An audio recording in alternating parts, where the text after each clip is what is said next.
తెలంగాణలో కొందరు ఆర్టీసీ అధికారులు వ్యవహరించిన తీరు చర్చానీయాంశమవుతోంది. ఏకంగా ఆర్టీసీ బస్సులో మందు కొట్టారు. జర్నీలో వెళ్తున్న సమయంలో చుక్క ముక్క పాటలతో ఎంజాయ్ చేశారు. వీరి ప్రవర్తనతో ఇబ్బంది పడ్డ ఓ ప్రయాణికుడు నిలదీశాడు. అధికారులు అయితే బస్సులో ఇదేందయ్యా అంటూ ప్రశ్నించాడు. ఈ వీడియోలు ప్రస్తుతం సోషల్ మీడియాలో వైరల్ అవుతున్నాయి.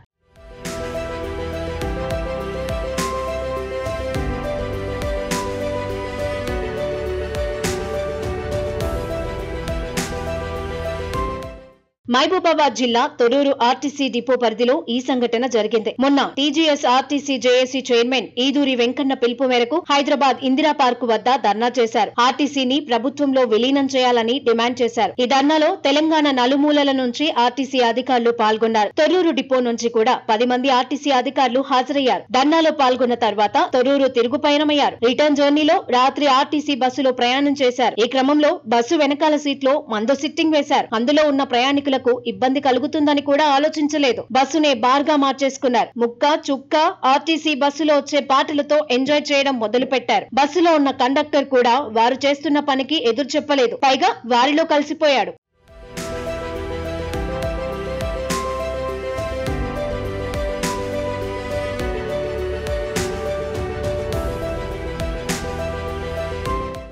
కాసేపటికే బస్సు మొత్తం మద్యం వాసన రావడంతో ఒక ప్రయాణికుడు ఆగ్రహం వ్యక్తం చేశాడు. సదరు అధికారులను నిలదీశాడు. బస్సులో పిల్లలున్నారు, ఇలా మద్యం తాగడం వల్ల ఇబ్బంది పడతారనే ఆలోచన లేదా అంటూ విరుచుకుపడ్డాడు. వారిని ప్రశ్నిస్తూనే సెల్ ఫోన్ లో వీడియోను చిత్రీకరించాడు. ప్రయాణికుల సేఫ్టీ సంక్షేమం కోసం పాటుపడాల్సింది పోయి బస్సులో ఈ పనులేంటని ప్రశ్నించాడు. ప్రస్తుతం ఈ వీడియోలు సోషల్ మీడియాలో వైరల్ అవుతున్నాయి. నెటిజన్లు కూడా సదరు ఆర్టీసీ అధికారులపైన తీవ్ర ఆగ్రహం వ్యక్తం చేస్తున్నారు. వెంటనే ఉన్నతాధికారులు స్పందించి చర్యలు తీసుకోవాలని కోరుతున్నారు.